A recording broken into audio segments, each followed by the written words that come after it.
and still kick your ass. We're trying to find the Robbie Hummel statue. I wanted to kill you.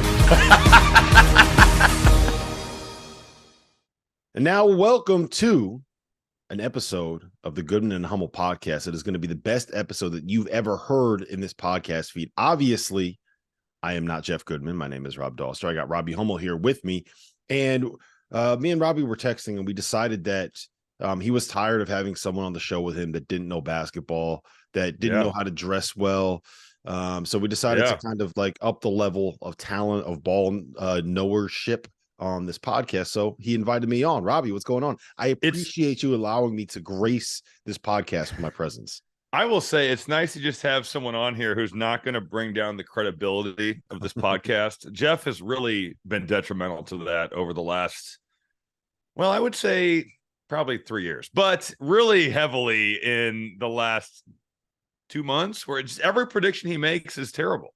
I think we might need to fire him. I don't know what else to do with this guy. Yeah, it's a good thing he doesn't have access to Field of 68 funds on his betting account. So it was it is funny though, because there's like half the time you guys do an episode, I'll get a text or two from someone being like, why does Robbie still associate with Goodman? And only like half of them are joking. You should. It's amazing how when I go places, mostly media days, where you get to see the coaches in a more like non-scripted format, so many of them are like, why do you do that with Jeff? Or why do you take that from Jeff? And I ask myself that sometimes too. Why do I put up with Goodman? Because you get moments like what happened on your Peacock broadcast last week. For people that didn't see it, there was, I believe he was a former Michigan State manager or GA or walk-on. He was someone with Michigan State. I think he was a walk-on turned maybe GA. It sounds like I'd have to double check on that. But yes, he was associated with the Michigan State program at one point. And he was sitting directly behind the broadcast booth, and he held up an image on his phone that said, Jeff Goodman cannot throw a football 20 yards. Just take me through what happened in that moment. Well, I didn't know until I saw it on Twitter. During a media timeout, I just happened to take a look at my phone, and I saw the picture, and I turned around, and he still had it up. And I thought it was so funny. So he must listen to the podcast, and I agree. And there's no way Jeff can throw a football 40 yards. He said he's going to do it in Charleston. He's going to make his wife get his phone out, and she's going to film. Can you imagine him like getting a 10-yard running start and just heaving it like 15 yards? Because that's what I envision going to happen. Hummel. Okay, so I'm going to tell this story here because this is the perfect platform to tell the story on. When we were in Boca for the Field of 68 tip-off, Dagan and I, Dagan Hughes, our producer, we're making fun of Jeff the entire time. Like, there's no way you can actually throw a football that far. There's no way you can throw that far. So he's like, watch this. Give me a basketball. So we're in the field of the FAU field house, their gym. And he takes a basketball and he tries to throw it, and it makes it to like the other foul line, right? Like he can't even throw it full court. But here's the best part. Here's the best part, Hummel. He grabs his elbow. He's like, oh, that hurt. That hurt a lot. All right, give me the ball back. And he does it again, and he gets it a little further this time. Like it probably makes it just a little bit past the foul line, and he's grabbing his elbow again. It's like, oh, that one really hurt. He's like, give me the ball again. And he goes and he throws it as hard as he can. And it makes it like he makes it almost to the other end of the court, right? Like it was a decent throw for a 65-year-old man with a basketball, but he doubles over in pain, grabbing his elbow. I don't know what he did, but he was so focused on trying to prove that he could throw a basketball the length of the court that he damn near threw out his arm. And he goes and he sits to do the show afterward, and I swear it looked like he had an apple in his elbow. Whatever he did, he really hurt his elbow. The bursa sac had swollen up. He's gonna have Tommy John surgery off of those 3 throws, I think. Oh man, that was so funny. I was God. dying. My cat is hijacking the podcast. There you go. Monty, you can leave now. We're not cutting that out, Hummel. That's staying. That's fine. He's a good cat. I love that you're now a cat guy.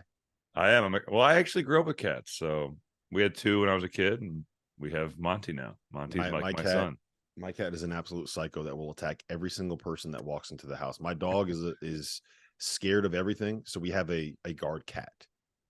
So we never have to worry about anything here. All right, let's talk about the Big Ten, because I kind of want to I think the Big Ten is fascinating this year, and this is mostly for myself. You guys can listen in, but I'm trying to pick Robbie's brain on what the hell is happening in this conference because we are sitting here.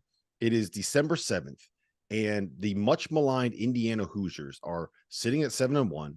They're sitting at 2-0 in the Big Ten. They are in first place. They have the best record in the conference. That makes no sense to me. So I want to start with this. To me, right now, I think Wisconsin is a team playing the best basketball in the Big Ten. You had their game at Michigan State where they won by 13. You've seen Purdue the last 2 games. You know this league better than anybody. How good is Wisconsin? Now, are they for real? Is this actually a team that can go out and win the Big Ten this year? I think that they are really good. Can they win the Big Ten? I still think that runs through Purdue. Even though Purdue gets off to a 1-1 start in their December conference slate, I still think that they are, in my mind, without question, the favorite. With that being said, Wisconsin has had an incredible 2 weeks. After the Providence fiasco, you could call it, I thought the game prior against Tennessee, they did some really positive things. And I think Tennessee is really good. So there's no shame in losing to them. But the way that they just got out-competed on the road, that was pretty shocking. But then give those guys a lot of credit because they have figured it out, beat a ranked Virginia team down in Florida, found a way against SMU. And then, you beat Marquette on your home floor and you go to Michigan State. This is a heck of a stretch for them. Marquette on the road at Michigan State, on the road at Arizona. So I'm sure they feel like, anything beyond this 2-0 start is just gravy. But I like the way they're playing. I like their personnel. I don't think they got enough credit for the fact that they did start to put it together end of last year, make that run to the NIT. And you bring your core back. You've got a good point guard in Chucky Hepburn. You've got Stephen Crowell. You've got Tyler Wall. You add AJ Storr.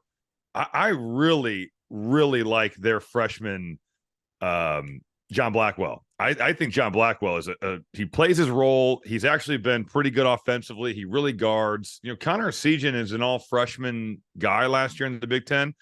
He's barely playing. He had a back injury. But that to me tells me that their personnel is pretty good because he hasn't shot the ball well. He was banged up. But I do think that Greg Gard was frustrated with maybe some of his lack of defense last year. And now that you've got Blackwell, who defends and has also honestly shot at a pretty good clip, and AJ Storr, who, I had not seen him in person until whatever day I was in at Michigan State. What was that, Tuesday? Yeah, Tuesday. I hadn't seen him until that's when you know the college basketball season is here, when you don't. Yeah, it's like every day is the same pretty much. He's got a real NBA body. I'm not saying he's an NBA player per se, but he's 6'6", 6'7". He's put together. He's got burst. He's athletic. He actually did a lot of his damage against Michigan State from the 3-point line. He hadn't shot it well in the season, shot it well at St. John's last year. But I really like their team. And on top of that, they're doing things that they, A, did not do last year, and B, some things that they have not done in 25 years. They get you on the offensive glass. Like Crowell and Wall have been monsters there. Chucky Hepburn got big ones at the end of that Michigan State game. They get to the foul line. They're much better shooting inside the arc this year. They weren't an amazing 3-point shooting team last season, but they really depended on the 3 because they didn't get to the line and they weren't good from 2. So I just think when you're looking at all those things, I think Wisconsin, without question, is one of the 3 best teams in the Big Ten right now. Yeah. So what's changed? I watched that. I watched the Tennessee game, and they looked fine. Like, taking a loss at home to Tennessee is not that bad. Giving up 80 points to Tennessee probably isn't the best thing in the world, but whatever. It's Tennessee. They're going to be in the mix for an SEC title. Going on the road to Providence and looking as non-competitive as they did. Like, it wasn't just a beatdown, Robbie. Like, they I don't want to say they quit, but they just kind of rolled over and let that thing play out. I think they were down by like 30 at one point in the second. No, they were. Yeah, it was a terrible game. And then 6 days later, they turn around and they smack Virginia. Yeah, they held Virginia to 41 points. What's changed? Why? How did it flip so quick? Well, I think Greg Gard really challenged Stephen Crowell and Tyler Wall, and those guys have totally responded. Just from an effort standpoint, from a leadership standpoint, Chucky Hepburn to me has really controlled games, and not necessarily with just his scoring. I thought his passing, his defense, some of the rebounds, the winning plays he made into the game were terrific. And I just think they're guarding better. You mentioned 80 points against Tennessee. They're by no means an offensive juggernaut. They're better, but they still aren't, they're not 92 Duke. Like they certainly have some limitations on the offensive end of the floor. I think it's a combination of things. And then I think guys kind of finding their roles and understanding the standard that Greg Gard is going to set for that team. But you don't see many teams go into East Lansing and just punk Michigan State, and they went into East Lansing and they punked Michigan State. And that's now they're not in a good place, but still an impressive win and really an impressive 2 weeks for the Badgers.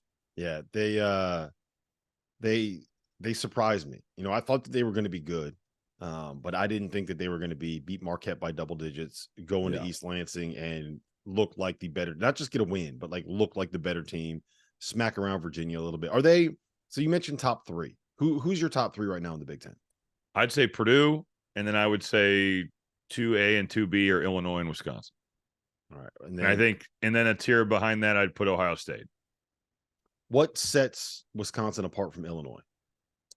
That's a good question. I'm not sure that I have them ahead of Illinois per se, because I think Illinois is gelling here and coming along and progressing pretty nicely as well.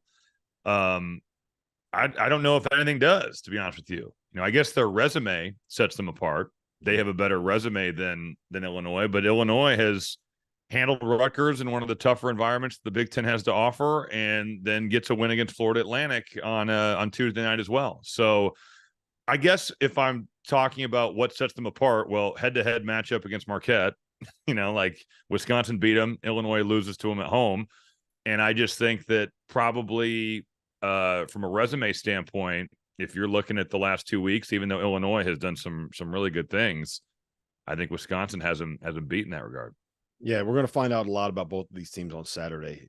Illinois plays Tennessee, Wisconsin plays Arizona. I'll tell you this: I was at the Illinois FAU game, and Marcus Domask, that meme he's good of Shaq being like, I'm sorry, I was not familiar with your game.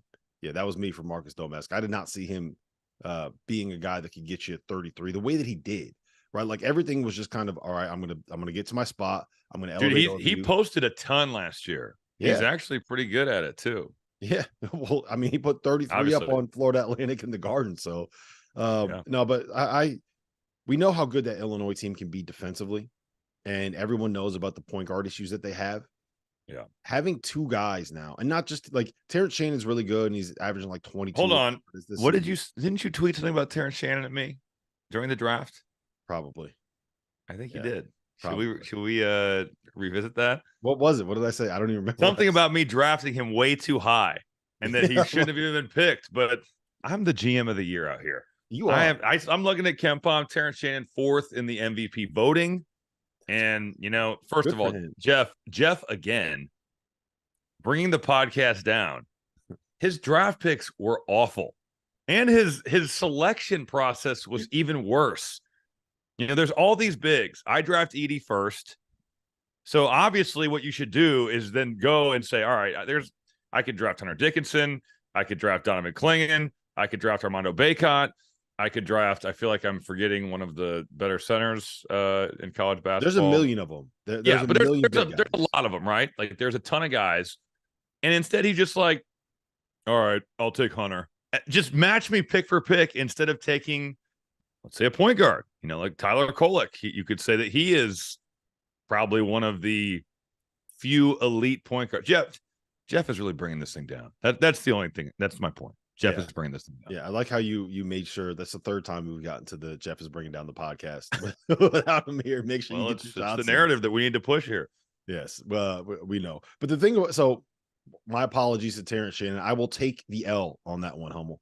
Especially if he keeps. Thank you to me and Terrence Shannon as his GM. And he's also a lot taller than I realized. Like I thought he was like 6'4". Yeah, dude, he's a freight train. He's 6'6", and he is like just in transition elite. Mm-hmm. He is awesome. So when you have two guys that can go out and get their own shot like that, I think to me that's what I didn't realize Illinois had, right? Because if everything is on Terrence Shannon, I don't know if that's necessarily what you want to build an offense around. But if you don't have a point guard and you have two guys that can go kind of get their own, and look, Florida Atlantic, their wings are. I love Elijah Martin and Nelly Davis, but they're like 6'3", 6'4". Domask and Terrence Shannon are like 6'5", 6'6", and I think most high major wings are 6'5" and 6'6", and they were able to take advantage of that. But if you have two guys that can kind of go get your own, and you don't have to worry about having somebody make easy stuff for other people, it might be a hard way to win games. But when you are as good as they are defensively, I think it can work. I'm in on Illinois. No, I really like them too. And I think from a chemistry standpoint, they are substantially better from what we saw last year. I don't think it's hard to be substantially better. No, I mean, I think but look at like the shot selection last year. It was so funny to me that they shot the most threes on the worst or second worst percentage in the league when they were the best 2-point shooting team in the Big Ten. And it was like they just refused to go to the basket. They refused to drive the ball.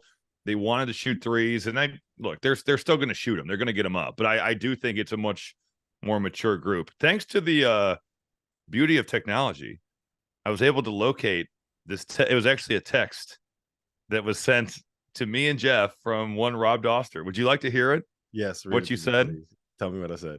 After the pick was made, you said Terrence Shannon with the 12th pick is insanity, Robbie. Granted, he is now the 4th candidate in Ken Palm MVP. And I said, who would you have taken there, Mr. GM? And you said any of your next 7 picks, which I don't know who those were. But then the quote of the year from Rob Dauster: if Terrence Shannon played in the SEC, he would be Nick Smith. Okay. To be clear on that, I was making fun of T.O. We have an inside joke where T.O. said if Drew Timme played in the SEC, he'd be Tolu Smith. Yeah, and you know what? That was unforgivable. That was on the All-American show last year, and he said, look, Tolu Smith is good, and I understand that. But Drew Timme is a 3-time All-American. Yeah, so Drew Timme. You can say what you want. The text don't lie, Rob. This is what it says. Okay, so that was you just outed me, man. No, look, Terrence Shannon's been awesome this year. He's been a lot better than I thought he would be. 12th pick, value pick. He's a top 5 pick right now. I agree, but you know what? That's what GM good of the GMs year, do. Robbie Hummel. Let's go. Let's go. No, I do think that I'm with you on the top 3 there. Talk to me about Ohio State, because this is one that I think we all kind of came into the year saying, is Holt going to work out there? Is this the right fit? Is this something where it's going to be long term? And they're, what are they, 8-1 now, 7-1 now, and they've been really impressive. They've been really good. Yeah, they're 8-1, and certainly opened some eyes, I think, with the win against Alabama, and then the way they just dump truck Santa Clara. I did the game against Texas A&M, and they were right there for 35 minutes. And I think A&M is pretty good when they're healthy. Their guards are terrific with Radford and Wade Taylor. Wade Taylor went nuts in that game. Oh, he was. I mean, end of the game, he was just the best player on the floor. But Ohio State was there. They competed. They've been much better defensively this year. And last year, Bryce Sensabaugh was a real talent, which is, he's a first round pick, but he was awful on defense, and awful to the point where it was hard for their team to guard because he was so deficient in that area. I really like their guard play. I think that Roddy Gale has kind of built on what we saw at the end of last season, where he wasn't just out there to defend anymore. He was attacking, shooting the ball at a high clip last year, end of the season. And his mentality has been that he needs to make plays. And I love that for him. He's coming into his own. Bruce Thornton is certainly the leader of the team. Their backcourt is great. You could make the argument that you could probably say they have the best backcourt in the Big Ten. I mean, you really could, if you're talking about 1-2 punches with those two guys. Jamison Battle is a shot maker. And I think with better talent around him than he had last year, maybe he can get back to what we saw him his initial year at Minnesota with EJ Stevens and Peyton Willis, where he did have a good year that year. He averaged 17, shot it from 3.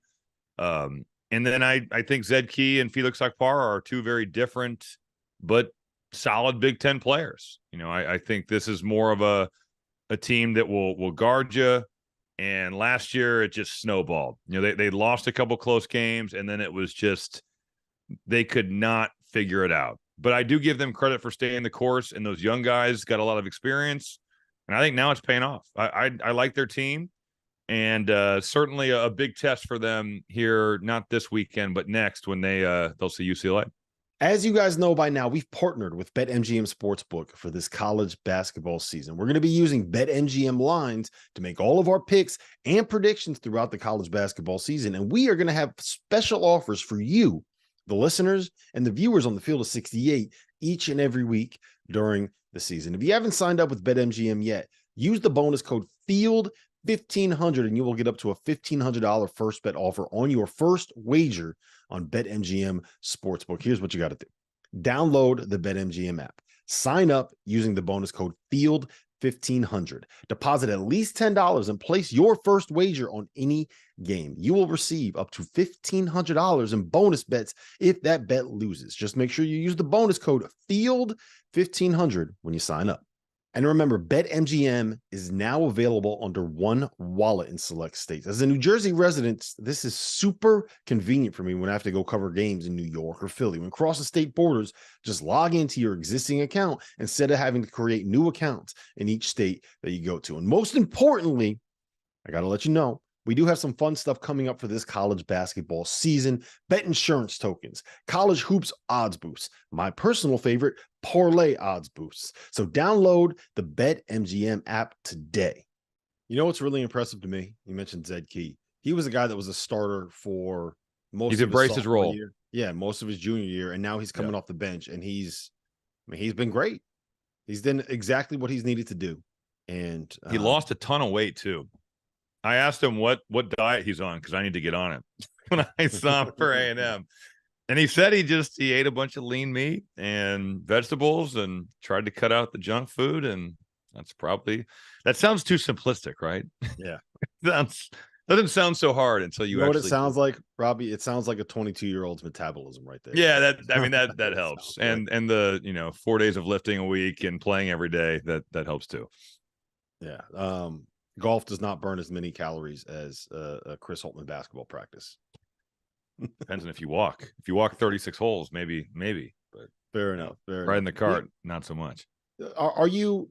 So is this start for Ohio State real, or is this just something where they Texas A&M lost, Alabama won, but beyond that, they really haven't played anybody that difficult. Yeah, I mean Minnesota would be the next best probably team, and they beat them by 10, got up by 20. Minnesota kind of came back, cut it to 5 or 6 with 5 to play. I don't think it's fake, if that makes sense. I do think that the way they played A&M, I thought they played well and they competed. And then Bama is very talented. I think Bama is still trying to put it all together, and they've had some injuries and a suspension. But there's a lot of new faces in that Alabama team. This isn't the toughest non-conference schedule that you're going to see out there, but I do like their team, and I do like the way they're playing. So I will say that's why they're not in the same tiers as Wisconsin and Illinois. I put them behind there, but look, you play who you play, and they have handled business for the most part. All right, I want to ask you about two teams in the Big 12 that had me really, really worried. The Big 12, the Big 10. Maryland sitting here at 5-4. The worst three-point shooting team in the Big 10, the third worst three-point shooting team in college basketball. I mean, a terrific shooting, yes. Yeah, I think Jeff Goodman would be the second best shooter on that roster right now. Just ask him; he would claim that. Yeah, not a good sign. They've had some ugly losses. They got smoked by Indiana. They got smoked by Villanova. They lost to Davidson and UAB, neither of whom look as good as what you would expect those programs to be. And then they won last night in overtime against Penn State. And then you have Michigan State, preseason top 5 team, started the season out 4-4, just got drubbed at home by Wisconsin. And they have tied the worst start through 8 games for any preseason AP top 5 team in the last 40 years. Give me a panic meter on those two programs. Who are you more worried about right now? I think I'm more worried about Maryland, because at least Michigan State has been like competitive with Arizona and Duke. They have not won the games, but they've at least not gotten blown out. Whereas Maryland's lost to Davidson, UAB, Nova, who's like a top 35 team. And if you're talking about Indiana, they're probably Indiana and KenPom is like in the 60s, and they scored 53 points. Their offense is horrible. They look disjointed. They've shot the ball so poorly. I don't think Maryland has great depth. So how am I rating this? Like 1 to 10? Yeah, we can do 1 to 10. That'll work. All right. For Maryland, I'm at like a 9. I'm a 9 worried about them. Just because the expectations were so high, and you get Jameer Young to come back, Julian Reese comes back, Dante Scott comes back, and they have not figured it out, and the shooting is really, really poor. Michigan State, I'll put the number at 8. Just a hair under Maryland, I suppose, because of the fact that they did have chance against Duke. They did have opportunities against Arizona. They could get Baylor in what's I guess, pseudo home game in Detroit. So you at least have one more crack at a quality non-conference win. But seeing them play Wisconsin, Wisconsin comes into your building, they're ranked. Michigan State does not have a marquee win on the season yet. And to see them play with the effort and just the lack of energy that they had in that game, in that building, with what their season has been so far, AJ Hoggard actually played better in that game, but I still just, he makes a couple threes, gets them back into the game along with Tyson Walker, and then just falls in love with the 3-point shot.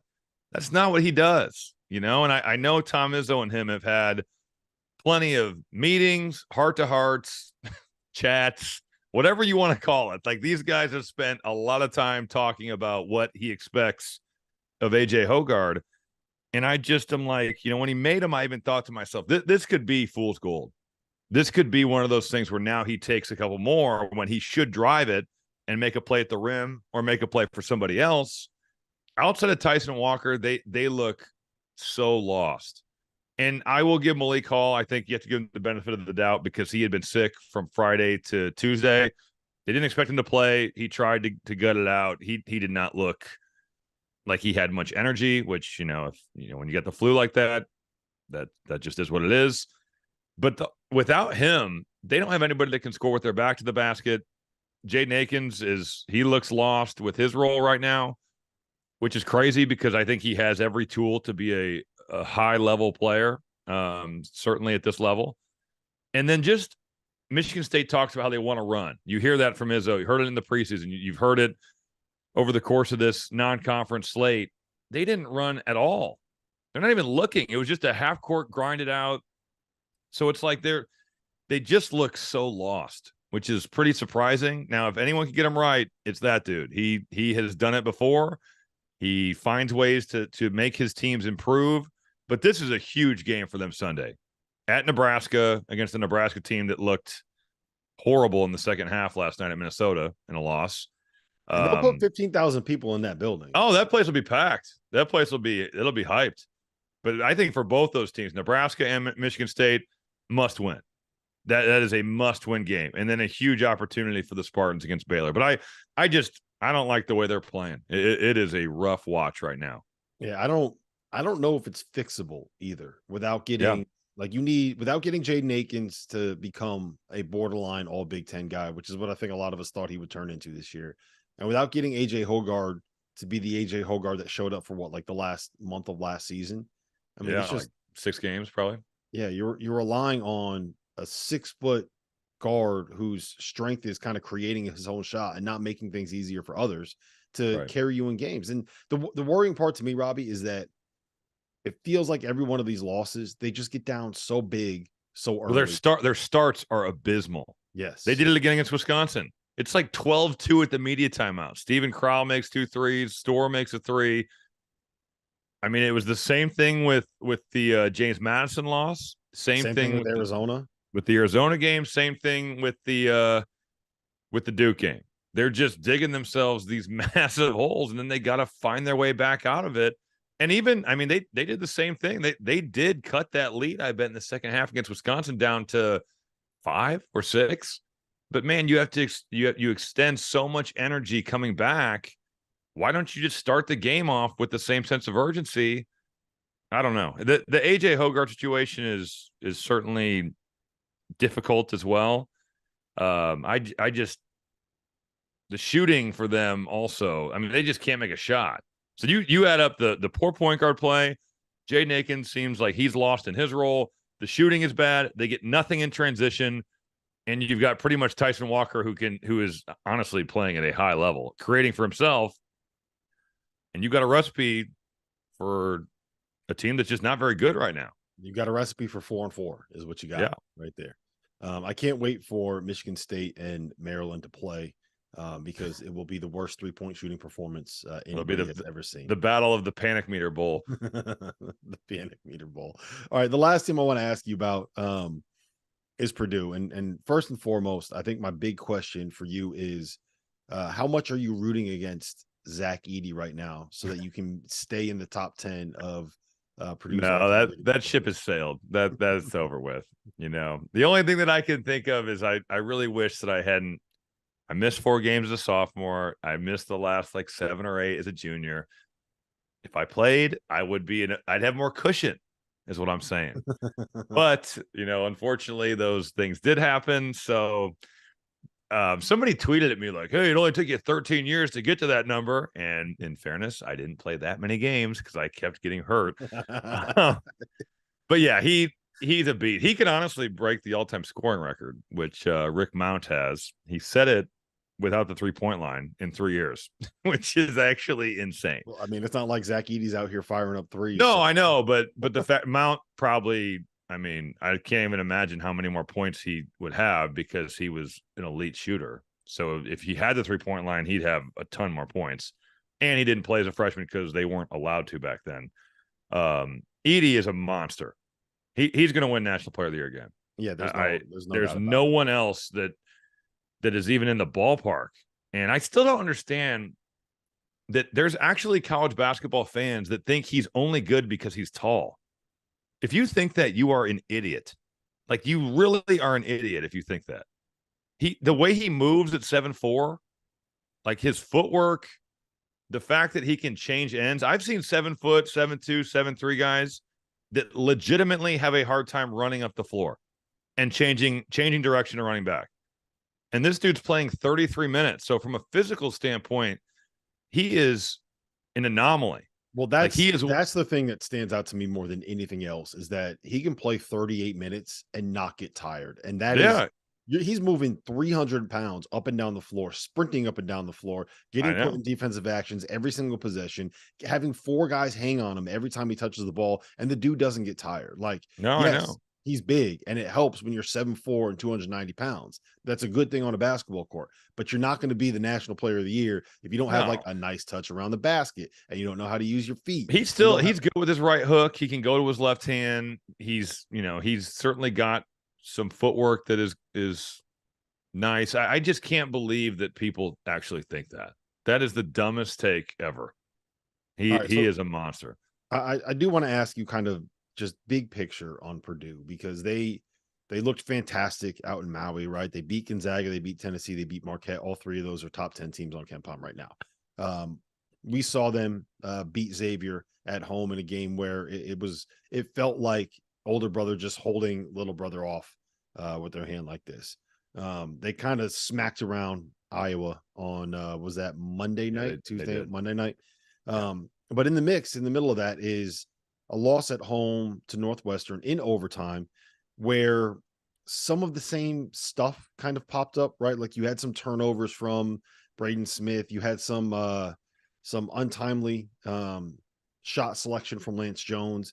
And you had a point guard in Boo Buie go for 31 points, 9 assists, no turnovers. He was phenomenal. Boo Buie was incredible that game. So where do you I kind of waver back and forth. Like there are some of the same things popping up, but to me, that just says more of you had a 5th-year senior point guard playing at home, go absolutely bonkers and play the game of his life. And that's just going to happen in college basketball some nights. No, that was my takeaway as well. I think with Purdue, certainly the turnovers and then the 3-point shooting around Edey is going to be important all season long. And that's kind of been the story for them for the last 2 years as they've built this team around, their 7-4 center. They didn't shoot the ball great. The turnovers were, especially they had 4 turnovers in overtime. And they led by 4 to start. And then I think with the way, certainly I have some concern, I think, for Purdue when you get into the NCAA tournament and you see some of the elite guards like that have shake and quickness. Now, Lance Jones got in foul trouble, and that definitely hurt that matchup. But that's an area of, I think that could be problematic for Purdue when you see some of the really quick guards with a handle. And Boo Boo, he exposed that. He just got to his right hand, played off 2 feet, made some tough shots. I mean, he really did. They went under on a handoff in overtime, and he just stepped back and made a 3 that cut their 4-point lead to 1. He was awesome, but they didn't do a good job defending Ty Berry or Ryan Langborg either. Like those guys, I think Northwestern's guards had 72 points. Like that is insane. Those 3 guys combined for 72 or 73 points. So I do think that that's a concern, but at the same time, when you look at the box score for Purdue, on top of the turnovers and the poor shooting, you look at Edey, he fouled out like Northwestern's entire front court, which he's done to every team in Maui, Xavier. He did it again against Iowa. I mean, every team that they have played, their 4s and 5s have 3, 4, and 5 fouls. Like they just, every one of them. So that is going to be so hard to contend with when you're playing Purdue, the foul shots. And I just think what you said was totally accurate. It was the case of conference play. The road is tough. Bowie was unbelievable. And, Purdue kind of shot themselves in the foot. But you still look at who they've beaten. You beat Tennessee, you beat Marquette, you beat Gonzaga. They've got huge opportunities coming up these next 2 weeks. Team, like if you look at how Marquette's built, they have a bunch. They would give them problems. Yes, the bunch of guards that can get downhill and get to the rim, and they press you and turn you over. And some of those issues they had at Northwestern were certainly issues against Marquette. They could not guard their guards late, but Marquette, had dug themselves this hole, and the foul line was an issue, and Iguodala sat with 4 fouls for a large portion of that game. But I just think that when you mix in the lack of 3-point shooting, that is magnified. And that's what you saw at Northwestern. They weren't making shots like they did in Maui. They made a lot of 3s down in Hawaii. Yeah, I also think it helps that Braden Smith looks like he's taking. Oh, he's a beast. Yeah, he has. He totally has. And he had a couple of turnovers that weren't good, but into that Northwestern game. But he's a player. And I just like the fact that he's looking for his own offense, because I think that makes Edey even tougher to guard, especially in pick and roll. Yeah, he's gotten to the point where like he can get to that little 15-foot pull up going to his right, and it's almost automatic. And he can get to the basket. He's tough too. He's got some shit to him, I think, more than people realize just looking at him. So last thing I got for you, real quick. Give me one team in the Big Ten that people are not talking about enough. Someone from maybe the bottom half, someone that got a little bit of hype earlier in the year that we're kind of forgetting about right now. Is there anyone that you think needs a little bit more attention? Is it Northwestern? Is it? I think it has to be Northwestern, or I guess it could be Indiana starting 2-0, but they didn't exactly. You play Maryland, and they still haven't hit more than 4 threes. No, I really worry about their shooting is not great. They beat Maryland, they beat Michigan, and honestly, the Michigan road win is that's a good win for them. With no Xavier Johnson, that's a good win. I'll go Northwestern. I think you have to beat number 1 for the second consecutive year. Chris Collins has done a phenomenal job. They compete, they guard. Langborg finally got on track, making shots. The impressive thing too is that they beat Purdue, and Brooks Barnheiser really didn't play all that well. Mm-hmm. He's been a guy that they really play through. But yeah, I'd go Northwestern. I think the schedule hasn't been necessarily crazy outside of the Purdue win. I think they beat Dayton, lost in Connecticut to Mississippi State, but they just have to hold serve. Their schedule going into conference play is not tough. They can't afford to lose to Detroit Mercy or Chicago State or DePaul, who lost by 1,000,000 points last night. They've got to they've got to beat these teams over Christmas. Hey, are you going to go to there's 2 huge games in Chicago the next 2 Saturdays. We have Louisville playing DePaul and we have Northwestern playing DePaul. Are you going to make it down to either of those? No, I will be in Toronto this weekend for Purdue, Alabama, and TCU Clemson. And then I will be in Indianapolis for Ball State, Indiana State, and then Purdue, Arizona. So, you got 2 games in one day? For both these weekends, yeah. Look at you. All right. Is Ball State, Indiana State, is that in the same building? Yeah. It's like the precursor, I guess. I don't know what they call it. Like the main draw, the main card is Purdue, Arizona, but Ball State and Indiana State face off before that. Well, listen, Robbie, this was fun. I'm sure it was nice for you to actually have someone on here that wasn't going to make you look like an idiot. I tried my best, even though you had to throw Terrence Shannon back in my face. And look, if we want to get rid of Goodman for once and for all, we could just call this 2 Roberts, 1 podcast. I like that. I like that idea. We can talk about that. All right, Robbie. Safe travels this weekend and the rest of the season. It was good catching up with you. Thanks, Rob. Goodman and Hummel podcast, and we got Robbie Hummel. I'd known you since you were a kid. I could blow my knee out, both knees, and still kick your ass. We're trying to find the Robbie Hummel statue. I wanted to kill you.